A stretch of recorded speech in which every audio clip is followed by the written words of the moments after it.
Good morning, class 5th. Today we are going to start our new topic, and the name of our new topic is discursive writing. Okay, so what is meant by discursive writing? Did you know? आज हम हमारा new topic start कर रहे हैं जिसका नाम है discursive writing. और डिस्कर्सिव राइटिंग किसे कहते हैं? जब कोई चीज़ हम किसी पर्सन के साथ डिस्कस करते हैं, जैसे कि word itself have the meaning that discursive, okay, means you have to discuss, discuss the topic with the other person, and that person should have the different opinion from your side. आपसे उसका opinion अलग हो सकता है, वो आपसे agree हो सकता है मे बी, और डिसएग्री भी हो सकता है। कोई एक थिंग है जिसके ऊपर आप बात कर रहे हो किसी एक पर्सन के साथ, और वो पर्सन आपकी बात से इत्तेफाक नहीं रखता है, यानी कि वो आपकी बात से टोटली डिसएग्री है। आप सपोज़ किसी बात से एग्री है लेकिन उसी बात से सामने वाला पर्सन डिसएग्री है, तो इसको हम कहेंगे डिस्कर्सिव राइटिंग। मतलब कोई चीज़ है, उसके एडवांटेजेस, उसके डिसएडवांटेजेस, उसके डिसएडवांटेजेस आपको क्या करने होते हैं? डिस्कस करने होते हैं। Okay, so what is meant by discursive writing? In discursive writing, you discuss a topic where some people agree with it and others disagree. Discursive writing में आप एक टॉपिक डिस्कस करते हो, कुछ लोग आपके उस टॉपिक में एग्री होंगे और कुछ लोग डिसएग्री होंगे। Okay, for example, some people agree that film music should be allowed for school annual day performances, whereas others disagree on the same. अब कोई लोग होंगे जो कि इस बात से एग्री करते हैं कि जो स्कूल एनुअल डे का जो परफॉर्मेंस होता है उसमें फिल्म म्यूज़िक अलाउड करना चाहिए, लेकिन इसी बात से कुछ लोग डिसएग्री भी हो सकते हैं कि स्कूल एनुअल डे परफॉर्मेंस में फिल्म म्यूज़िक का यूज़ नहीं करना चाहिए। ओके, तो एक ही बात है फिल्म म्यूज़िक का use school annual day performance में। ओके, तो कुछ लोग इससे एग्री करेंगे कि हाँ यूज़ करना चाहिए, और कुछ लोग डिसएग्री करेंगे, वो कहेंगे कि नहीं, स्कूल एनुअल डे परफॉर्मेंस में फिल्म म्यूज़िक का इस्तेमाल यूज़ नहीं करना चाहिए। ओके, थिंग तो सेम है, थिंग है स्कूल एनुअल डे परफॉर्मेंस में फिल्म म्यूज़िक का यूज़, लेकिन कुछ लोग एग्री तो कुछ लोग डिसएग्री हो सकते हैं। Okay, so a discursive essay presents a balanced view on the topic, giving the arguments and againsts. The writer concludes or ends the essay by taking a side and giving his or her opinion. Discursive essay या फिर discursive writing में आप जिस topic पे बात कर रहे हो उसमें आपको बैलेंस्ड व्यू बनाकर रखना ज़रूरी है। मीन्स अगर आप एडवांटेजेस की बात कर रहे हो, सो एट द सिमिलर टाइम आपको डिसएडवांटेजेस भी ध्यान में रखने ज़रूरी है एज अ राइटर। लेकिन जब आप एज अ राइटर बात कर रहे हो, आपने एक चीज़ के एडवांटेजेस बता दिए, डिसएडवांटेजेस इक्वली बताए हैं, लेकिन एंड में आप आपका ओपिनियन वहाँ पे रख सकते हो। मीन्स आपको क्या लगता है कि स्कूल, मीन्स आपका खुद का ओपिनियन कि स्कूल एनुअल डे परफॉर्मेंस में फिल्म म्यूज़िक का इस्तेमाल होना चाहिए या फिर नहीं होना चाहिए। As a writer you should write your own opinion. So this is about the discursive writing. Now we people have to see the exercise. That's the number 1. To complete the given mind map, one advantage has been done for you as an example. Okay, so discursive writing में आपको advantages and disadvantages लिखने ज़रूरी होते हैं, जैसे कि मैंने कहा था।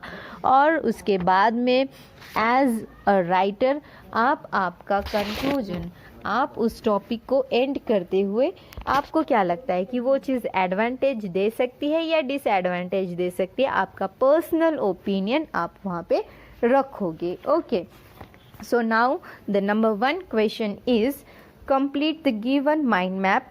One advantage has been done for you as an example. So you have to see the chart which is given to you, the mind map which is given to you, and with the help of that mind map you should have to write one advantage and one disadvantage for the thing which is given on the mind map. Okay, तो यहाँ पे mind map में एक subject दिया हुआ है और वो सब्जेक्ट क्या है?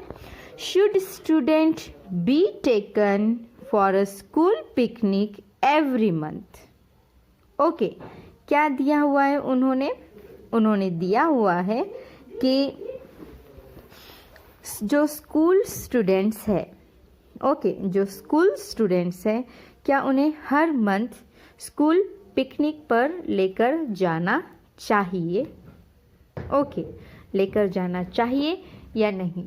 तो इसका एक एडवांटेज यहाँ पर दिया हुआ है कि अगर हर मंथ स्कूल स्टूडेंट्स को अगर हम पिकनिक पर ले जाते हैं तो उसका एडवांटेज क्या होगा? For example, helps students to relax. Students क्या हो जाएंगे? हर महीने रिलैक्स रहेंगे। ओके, सो ये एक एडवांटेज है।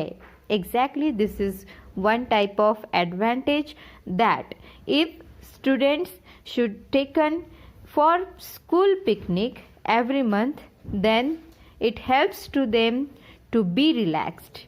But now we have to see certain other advantage and disadvantage. तो अगर स्कूल स्टूडेंट्स को हर मंथ के एंड में पिकनिक पर लेकर जाया जाएगा तो उसकी वजह से एक एडवांटेज क्या है वो हमने देख लिया है। सो नाउ हमको देखना है कि डिसएडवांटेज क्या हो सकता है। So students get disturb in studies. Students हर महीने अगर पिकनिक पर जाएंगे तो डेफिनेटली उसके वजह से उनकी जो स्टडी है वो क्या हो जाएगी? डिस्टर्ब हो जाएगी। क्योंकि आप राइटर हो तो आप क्या कर रहे हो? डिस्कर्सिव राइटिंग में एडवांटेजेस और डिसएडवांटेजेस दोनों का बैलेंस बना कर रखने की कोशिश कर रहे हो। आप यहाँ पे आपका पर्सनल ओपिनियन नहीं रख सकते हो, आपको फैक्ट के थ्रू ही बात करनी होती है, जो रियलिटी है उसके थ्रू ही बात करनी होती है। हाँ, लेकिन एंड में जब आप डिस्कर्सिव राइटिंग एंड कर रहे होते हैं तो उस टाइम पे आप आपका पर्सनल ओपिनियन रख सकते हैं कि उसमें आप डाल सकते हैं कि वो चीज़ एडवांटेज दे रही है या डिसएडवांटेज दे रही है, आपके हिसाब से आपको क्या लगता है। ओके, सो जैसे कि एक एडवांटेज हमने देखा कि स्कूल स्टूडेंट्स को हर मंथ के एंड में पिकनिक पर ले जाने से स्कूल स्टूडेंट्स रिलैक्स फील करेंगे, ये एडवांटेज हुआ। लेकिन अगर स्कूल स्टूडेंट्स को हर मंथ पिकनिक पर लेकर जाया जाएगा तो उस वजह से स्टूडेंट्स की स्टडी डिस्टर्ब्ड हो सकती है। Okay, now the next disadvantage and advantage we should have to write. अब हमें डिसएडवांटेज एक लिखना है और एक एडवांटेज लिखना है कि अगर स्कूल स्टूडेंट्स हर मंथ के एंड में पिकनिक पर जाएंगे या फिर स्कूल उन्हें पिकनिक पर लेकर जाएगा तो क्या एडवांटेज होंगे और क्या डिसएडवांटेज हो सकते हैं। So the number one advantage, the another advantage is students will learn new things. Okay, अगर students न्यू एनवायरनमेंट में अगर जाकर पिकनिक कर रहे हैं हर मंथ तो उन्हें नई नई चीज़ों का एक्सपीरियंस आएगा, बहुत सारी चीज़ें उन्हें नई नई सीखने को मिल सकती है। लेकिन इसका एक डिसएडवांटेज ये भी हो सकता है कि दे माइट गेट हैबिचुएटेड, तो उससे वो लोगों को एक हैबिट बन जाएगी कि हर मंथ वो स्कूल की तरफ से पिकनिक पर जाने की वजह से उनके माइंड में एक हैबिट बन जाएगी और उसकी वजह से उन्हें घूमने फिरने की आदत लग सकती है। Okay, so in this way, this is the first exercise of discursive writing, which has the mind map, and with the help of one advantage we had completed the another disadvantage, and we had taken into account the other two advantages and disadvantages. Now question number 2 and question number 3 is for you. You people should have to complete that homework and send it to me.